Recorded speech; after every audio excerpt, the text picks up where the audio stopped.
আমরা কোন জায়গায় ভালো কাজ করতে পারি, যেভাবে আমি ন্যাশনাল টিম আবার রিপ্রেজেন্ট করতে পারি ইন ডিফারেন্ট সেক্টর। যেদিন ওই জিনিসগুলো আমরা বের করে নিব ইনশাআল্লাহ, যে ঠিক আজ থেকে 10, 15, 20 বছর আগে চিটাগং থেকে অনেকেই রিপ্রেজেন্ট করতো বাংলাদেশের বিভিন্ন স্পোর্টসকে। আমরা আবারও ওই জায়গাটা আমার সাথে হেলাল ভাইয়ের কথা হয়, ইশরাফিল ভাইয়ের কথা হয়, মোহাম্মদ ভাইয়ের কথা হয় চিটাগং এর স্পোর্টস নিয়ে, যে আমরা কিভাবে করে চিটাগং এর স্পোর্টসকে আগের জায়গার মতো নিয়ে আসতে পারি।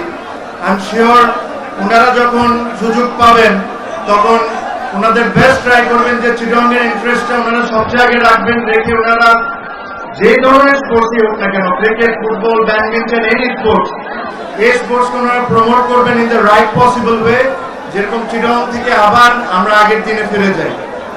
আমি এর চেয়ে বেশি মানে এত ভালোবাসা দেখে আমি ভেরি ভেরি হ্যাপি। আর ইনশাআল্লাহ আপনাদের সাথে আবারও সামনে দেখা হবে।